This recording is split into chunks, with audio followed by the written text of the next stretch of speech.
In a quiet, newly built town surrounded by forests, there lived a little boy named Alex.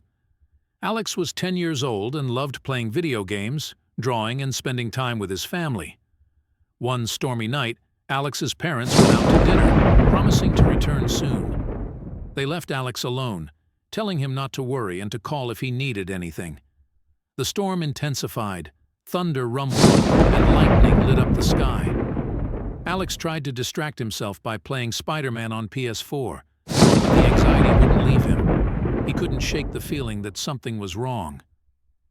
When the wind howled outside, Alex thought he heard strange noises coming from the basement. Overcoming fear like a superhero from his game, he decided to check it out. Turning on the flashlight on his smartphone, he heard a faint, hoarse whisper. "Alex!" Frozen with fear, Alex looked around the room. The voice seemed to come from a dark corner. Summoning all his courage, he stepped closer, his heart pounding wildly in his chest. As he neared the corner, the whispers grew louder. "Alex, come here!" Suddenly, it seemed to him that something cold and smooth grabbed his ankle. He abruptly turned around and threw the gamepad at the place where he was shown someone was. The gamepad hit the carpet, bounced off, still glowing. But there was no one. He dialed his parents' number, but no one answered. He tried again and again, but all he got was their voice message.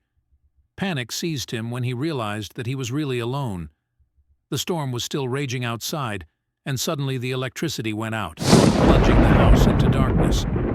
The phone's battery was too low to turn on the flashlight. Alex lit the only candle on the table next to the console and sat down on the sofa, hugging his knees with his hands.